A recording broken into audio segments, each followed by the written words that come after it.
అనే అంశంపై కూడా మనం చర్చిద్దాం. ఇక ఇదే అంశానికి సంబంధించి అంటే జెన్జీ ఎంత పవర్ఫుల్ గా ఉంది, ఇందాకే మనం మాట్లాడుకున్నాం. హైదరాబాద్ నుంచి ఉత్తరాంధ్ర వరకు ఐన్యూస్ ఇచ్చిన పిలుపుకు విద్యార్థులు కదిలి వచ్చారు, తమ గళాన్ని వినిపించే ప్రయత్నం చేస్తున్నారు. ఇక శ్రీకాకుళంలో జెన్జీ ఆశలు ఆశయాలు ఎలా ఉన్నాయో మా ప్రతినిధి రాము అందిస్తారు. రాము.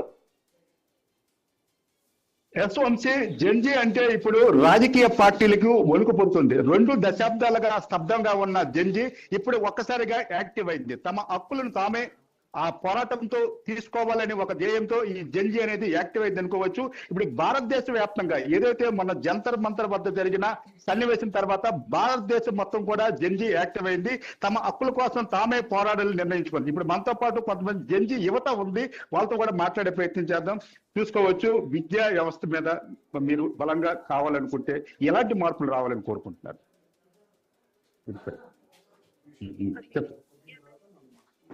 Actually, nowadays we are getting a lot of sources here present here. So Gen Z are not that patient because they need more. Technologies are gradually increasing, and Gen Zs are expecting more from the governments. So yeah, last Jantar Mantar we have seen, we have all the Gen Z kids have fought for themselves. So by this we can say that we are really capable of doing something. We just need some more sources for it. Yeah. So Maku, మీరు చెప్పండి. ఇప్పుడు Gen Z అనేసరికి తమ హక్కుల కోసం తాము పోరాడే పరిస్థితి వస్తుంది. ఇప్పుడు జనరల్ గా చూసుకుంటే ప్రతి వ్యవస్థలో కూడా మీ పాత్ర అనేది క్షుణ్ణంగా కనిపిస్తున్న పరిస్థితి ఉంది. ఇప్పుడు ఉన్న సమాజంలో మీ పాత్ర ఎలా ఉండాలనుకుంటున్నారు? ఎలాంటి హక్కుల కోసం మీరు పోరాడాలనుకుంటున్నారు? The main thing I want to say is like we are not fighting for anything. It is already there. Just we are asking them to implement. That's all. And mostly the Gen Z is everywhere. You can see in every sector they are there. And nothing we are not keeping any limits for our age. Even a 14-year kid is going to invite something that related to AI. So nothing like that. And I can only say we are now not fighting for anything else greater. But it is already existing, but we are just making government to know that they are not implementing perfectly. As the previous question you asked to her, maaku education lo em kavali ante already chala schemes unnai. Yes, there are many schemes, but implementation is very low. Coming to Andhra Pradesh, when we talk, no one is talking about sports because no one is supporting the people or the students towards sports. And I just feel like we have to keep more schemes related to sports or appreciate students or encourage students to enter into the sports. And also there is no practical learning in this scenario. If you see, most of the people are saying like when we talk government, it is come to government schools, not corporate colleges or something like that. Why most of the people are not interested to join government? Because they are not getting 100% like they'll give you a correct education. So I just feel government should prove themselves that government is good and government schools can also be private schools. That's all I want. Gen Z అంటే social మీడియాకే పరిమితం అవుతున్నారు. Reels చూసి కాలయాపన చేస్తున్నారు. సోమరపోతులను కూడా ఒక వార్తలు వస్తున్నారు. ఈ నేపథ్యంలో జెన్జీ తాలూకా పవర్ అంటే ఏం చూపిస్తారు? మీరు సోషల్ మీడియాని ఏ విధంగా ఉపయోగించుకుంటారు? రీల్స్ చూసి ఎంజాయ్ చేయడానికే లేకపోతే సోషల్ మీడియా పుకార్లను స్ప్రెడ్ చేయడానికే? బేసిక్గా సోషల్ మీడియా చూస్తూ ఉండిపోయే వాళ్ళు జెన్జీ కాదు. బేసికలీ మాకన్నా పెద్దలు అలా చూసి ఉండిపోతున్నారేమో. బికాస్ జంతర్ మంతర్ లో ఇష్యూ అయిందంటే how we come to know. Because we are seeing the reels, like through reels, they just promoted Jantar Mantar protest. So I just feel Gen Z is something that use everything perfectly, nothing wrongly.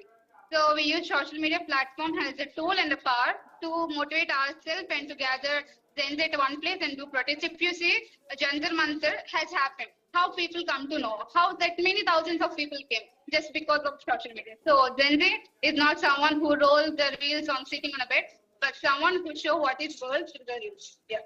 అంటే ఇప్పుడు తెలంగాణ ముఖ్యమంత్రి రేవంత్ రెడ్డి 25 సంవత్సరాలకే ఏదైతే ఎన్నికల్లో పోటీ చేసే అవకాశం యువతకు కల్పించాలని అంటున్నారు. దీని మీద మీ అభిప్రాయం? బేసికలీ కాన్స్టిట్యూషన్ పరంగా తీసుకుంటే I just feel like we have to give respect to our own constitution. అది పోయి లైక్ కొత్త రూల్స్ ఇవన్నీ కూడా పెట్టడం వల్ల I just feel constitution will be like imbalanced. So first of all, we should give respect to our constitution. Though sir said like 21 years old, no one is interested to get into politics because education system is not making any promotion or encouraging people to join in politics. So I just feel it's also a government responsibility, not changing the age. Even if you go and ask 25 years old person is also not interested to join in politics. It's nothing more impact like changing the age. it's always making people think about the society. రాజకీయాల్లోనికి యువత రావడానికి అంత ఆసక్తి చూపించట్లేదు. ఓటుతో రాజకీయ వ్యవస్థని మార్చవచ్చని మనం అనుకుంటున్నాము, కానీ రాజకీయాల్లోకి వచ్చిన వాళ్ళకి ఎక్కువగా క్రిమినల్ బ్యాక్గ్రౌండ్ ఉంటున్న పరిస్థితి ఉంది. చదువు లేని వాళ్ళు కూడా రాజకీయాల్లోకి వస్తున్నారు. చదువుకున్న యువత రాజకీయాల్లోకి రావాలని అనుకోవట్లేదు, సమాజాన్ని మార్చాలని కూడా అనుకోవడం లేదు. కానీ ఓటు వేసేటప్పుడు కూడా చాలా వరకు 60-70% ఓటింగ్ అవుతుంది. అసలు ఎలాగా ఈ రాజకీయ వ్యవస్థని మార్చాలి, మీ హక్కులు మీరు సంపాదించుకుని మీరు కూడా రాజకీయాల్లోకి రావాలి కదా, దీనిపై మీ అభిప్రాయం ఏంటి? యువత రాజకీయాల్లో రావాలనుకుంటుందా, లేదు మా పని మేము చేసుకొని మా ఎర్నింగ్స్ మేము చూసుకోవాలనుకుంటున్నారా? To say truth, youth are ready to come into politics. If you see Yatin Bhaskar, who is a great public speaker, he really want to come into politics, and we really want to come into politics. Here, what stops is not the age but a background. Because a middle class girl can't become an MLA without the support of CM, right? So I just feel it is all about the support and the background status we have. Because in Indian politics, everything is what we say, Varasatvam ka Rantul. It is not something independent, right? So we are not even supporting independent candidates. We want, because in India mostly politics is like based on caste, background and that all stuff. So we are not bothering about our development. Mostly we are bothering about, okay, he is my caste, I will vote for him. Or otherwise I will take 5,000 per vote, I will vote. So I just feel we are the persons who have to change, because Gen Z is different. But I just want to say only one statement is wrong. అంటే చదువుకోలేని వాళ్ళు దేశాన్ని పాలించలేరు అనేది it's totally wrong. Because పూర్వంలో చాలా మంది చదువుకోలేని వాళ్ళు కూడా, even our mother is not educated but she can handle whole work in the house, right? So I just feel it is all about experience. జెన్జీకి ఇంకా ఎక్స్పీరియన్స్ వస్తే maybe they will do better than others. ఇప్పుడు భారతదేశం మొత్తం కూడా కుల మతాల మీద డిపెండ్ అయ్యి ఉంది. జెన్జీలకి కుల మతాల మీద మీ ఉద్దేశం ఏంటి? మీకు కుల మతాలు మీరు కూడా చూస్తారా, లేకపోతే కుల మతాలకు అతీతంగా జెన్జీ అంతా ఏకమై ఏదైనా పోరాటం చేయడానికి సిద్ధంగా ఉన్నారా? అసలు జెన్జీ అంటేనే it's something different. So we will never bother about religion are cost, because ఒక స్కూల్లో ఉంటున్నాం. So we are friends, right? So we wear a single uniform with the same color. So we never bother about religious and caste. If really politicians want to make us that impact, but again you will see Jantar Mantar protest. Okay, మీరు females మీరు చాలా సాంప్రదాయబద్ధంగా ఉంటారు. ఇప్పుడున్న Gen Z ఎక్కువగా వ్యసనాలకు బానిసైన పరిస్థితి ఉంది. ఈ వ్యసనాల బానిసైన నేపథ్యంలో కొంత అదుపు తప్పిన పరిస్థితి కూడా కనిపిస్తుంది. అలాంటి పోరాటాలు ప్రజల దృష్టిలో కొంత నిరుత్సాహపరిచే అవకాశాలు ఉంటాయి. ఓవరాల్ గా జెన్జీ కిడ్స్ మీద ఈ ప్రభావం పడే అవకాశం ఉంటుంది. అలాంటి వాళ్ళ కోసం ఏం చెప్తారు? ఇప్పట్లో మనకి జెన్జీ కిడ్స్ అంటేనే అందరూ అనుకుంటారు సోషల్ మీడియాకి ఎడిక్టెడ్ ఉన్నారు, అండ్ వాళ్ళు ఈవెన్ మీరు చెప్పినట్టు వాట్ వి కాల్ వ్యసన పనులు వాళ్ళకి ఎడిక్షన్ లో ఉన్నారు. బట్ చెప్పాలి అని అంటే ఇప్పట్లో జెన్జీ వాళ్ళకి they know what they have to do. వాళ్ళకి ఒక క్లారిటీ ఉంది. అండ్ మన జెన్జీ కిడ్స్ ఈ టెక్నాలజీస్ ని, ఈ ఏఐస్ ని యూజ్ చేసుకుని చాలా పెద్ద ఇంప్లిమెంటేషన్స్ ఏవైతే చేస్తున్నారు. దీని వల్ల నేనైతే డిజిటల్ వరల్డ్ కి రిలేటెడ్ గా మన జెన్జీ వాళ్ళు చాలా కష్టపడుతున్నారు. And like we all are from computer background. So మా అందరికి ఏంటంటే మేము మా స్టేట్ కి ఇంప్రూవ్మెంట్ చేయడానికి మేము చాలా వెబ్సైట్స్ ఏమైనా డెవలప్ చేయడానికి ట్రై చేస్తున్నాం, like which is useful for our state. Like in the health sectors మేము హెల్ప్ చేయడానికి ట్రై చేస్తున్నాం, ఫర్ ద బిజినెస్, ఎవ్రీథింగ్. మా కొత్త ఐడియాస్ అనేవి మా మటుకు మేమే పెట్టుకొని వీఆర్ జస్ట్ ట్రైంగ్. యా, కొంతమంది మీరు అన్నట్టు ఎడిక్షన్స్ లో ఉంటున్నారు, like smoking or drinking. Not all the Gen Z kids are doing this, maybe some of the people, but we know Gen Zs are really working hard for the nations building. ఇప్పుడు ఉన్న తల్లిదండ్రుల తాలూకా మనస్తత్వాలు కూడా మారుతున్నవి. పిల్లలకి ఎక్కువగా ఎడ్యుకేషన్ మీదే దృష్టి పెట్టాలని ఒత్తిడి తెస్తున్న పరిస్థితి కూడా ఉంది. మీరు ఒకవేళ ఏదైనా ఉద్యమం సంబంధించి కానీ, మీ హక్కుల కోసం కానీ ఉద్యమిస్తాము, బయటికి వెళ్తామంటే మీ పేరెంట్స్ నుంచి ఎలాంటి సపోర్ట్ ఉంటుంది? అలాంటి డిస్కషన్స్ ఏమైనా ఈ మధ్య కాలంలో మీ పేరెంట్స్ తో మీకు జరిగావా? జంతర్ మంతర్ దగ్గర జరిగిన ఇష్యూస్ కావచ్చు, అదర్ ఏమైనా మీ దగ్గరలో ఉన్న ఇష్యూస్ సంబంధించి ఎలాంటి డిస్కషన్ జరుగుతున్నాయి ఇప్పుడున్న పేరెంట్స్ తో?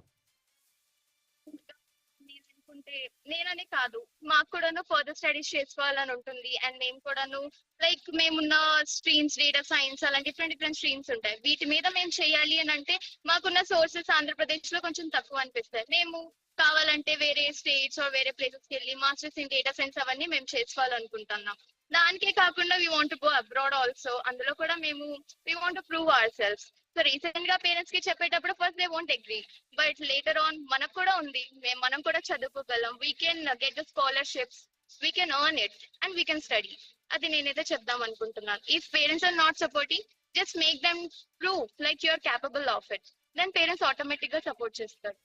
ఇప్పుడు చదువుకున్న యువత ఎక్కువగా ఉంటున్నారు, కానీ ఉద్యోగ అవకాశాలు అనేవి కొంతమందికే దొరుకుతున్న పరిస్థితి. ఆ ఉద్యోగ అవకాశాల కోసం ప్రభుత్వాలు ఎలాంటి చర్యలు చేపడితే బాగుంటుంది? అందరికీ ప్రభుత్వ ఉద్యోగం రావాలంటే రాదు. కొంతమంది బిజినెస్ ఎంచుకుంటారు, కొంతమంది ఇతర రంగాలు ఎంచుకుంటారు. ప్రభుత్వాలు ఎలాంటి చర్యలు చేసుకుంటే బాగుంటుంది? మీ జెన్జీ నుంచి మీ సజెషన్ ఏంటి ప్రభుత్వాలకు? సో మేము అనుకుంటున్నాం ఇప్పట్లో ఓన్లీ గవర్నమెంట్ జాబ్స్ కే వెళ్తాము అని అంటే ఇట్స్ రియలీ హార్డ్. ఎందుకంటే కాంపిటీషన్ చాలా పెరిగిపోయింది అండ్ ఇప్పట్లో ఎడ్యుకేషన్ క్వాలిటీ కూడా చాలా బాగా పెరిగింది. So not every one is simple. అందరికి చాలా మంచి పాయింట్స్, మంచి CGPAs వస్తున్నాయి. అండ్ మాకు వచ్చేసరికి we need more industries. Like industries ఎక్కువ మా ప్లేసెస్ కి వచ్చాయనుకో, we will get some more opportunities for the jobs. Like in the terms ఇప్పుడు విశాఖపట్నంలో we are getting some more industries like Google, data centers, which is really useful for our growth. So I say that manaki job opportunities పెరగాలి అని అంటే of course government నుంచి మాకు కొంచెం industries అనేవి implement చేస్తే బాగుంటుంది. మీ పెద్దల నుంచి ఏ గుడ్ క్వాలిటీస్ మీరు నేర్చుకోవాలనుకుంటున్నారు? పెద్దల నుంచి వాళ్ళు డెడికేషన్ గా ఇప్పటి వరకు ఇంత కష్టపడి మాకు పెంచి చదివించి అలాగా మేము కూడా నేర్చుకొని మాకున్న ఫ్యూచర్ జనరేషన్ వాళ్ళకి చెప్పాలనుకుంటున్నాను. అంటే ఇప్పుడు జెన్జీ ఏదైనా వాళ్ళకి కావాల్సిన హక్కుల కోసం రోడ్ల మీదకి వచ్చి పోరాటాలు చేస్తున్న పరిస్థితి కనిపిస్తుంది. మీకు ఎలా అనిపిస్తుంది? ఈ పోరాటాలు కరెక్ట్ అనిపిస్తుందే? నిజంగా కరెక్టే. ఎడ్యుకేషన్ అనేది పోతుంది కాబట్టి అందరూ వచ్చి పోరాటాలు అన్ని చేస్తున్నారు. అది మా కోసమే మేము చేస్తున్నాం. ఎందుకంటే మేము ముందుకెళ్ళాలంటే మేము అకాడమిక్ గా బాగా ఉండాలి. అదే లేదనుకుంటే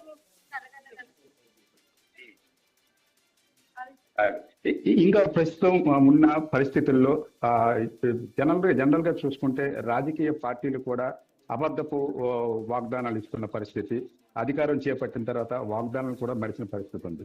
యువతకు ముఖ్యంగా చూసుకుంటే యువతకు అన్యాయం జరుగుతుంది అనుకోవాలి. ఎందుకంటే ఉపాధి అవకాశాలు కల్పించడంలో కూడా పూర్తిగా విఫలమవుతున్న పరిస్థితి కనిపిస్తుంది. ఉచిత పథకాలకే ఎక్కువగా ఇంపార్టెన్స్ ఇస్తున్న పరిస్థితి కనిపిస్తుంది. ఈ టోటల్ గా ఈ వ్యవస్థ మీద అసలు ఏమంటారు? ఇది చెప్పిందంతా నిజమే. ఇప్పుడు యువతకి కొంచెం సెక్యూరిటీ అన్ని పొలిటిక్స్ గా అన్ని చెయ్యాలి, కానీ ప్రస్తుతం అదేమీ లేదు. ఇప్పుడు వచ్చే పొలిటీషియన్స్ ఎవరు అదేం చేయట్లేదు. ఆ యువతలకి అసలు సెక్యూరిటీ లేదు. ఎక్కడికి వెళ్ళాలన్నా భయపడవలసి వస్తుంది. ఏం చేయాలన్నా ముందడుగు వేయలేకపోతున్నారు. అందరూ ఆగి అంటే నెక్స్ట్ వెళ్తే ఏమవుతుందో ఏంటో ఎవరేం చేస్తారో అనే భయపడుతున్నారు. అది కొంచెం మాకు సెక్యూరిటీగా అన్ని ఇంప్లిమెంట్ చేసి మాకు తోడుగా ఉంటే. రాము మరలా మీ దగ్గరికి వస్తాం. ఒక్కసారిగా శివాని ఇక్కడ మనం చూస్తే ఉత్తరాంధ్ర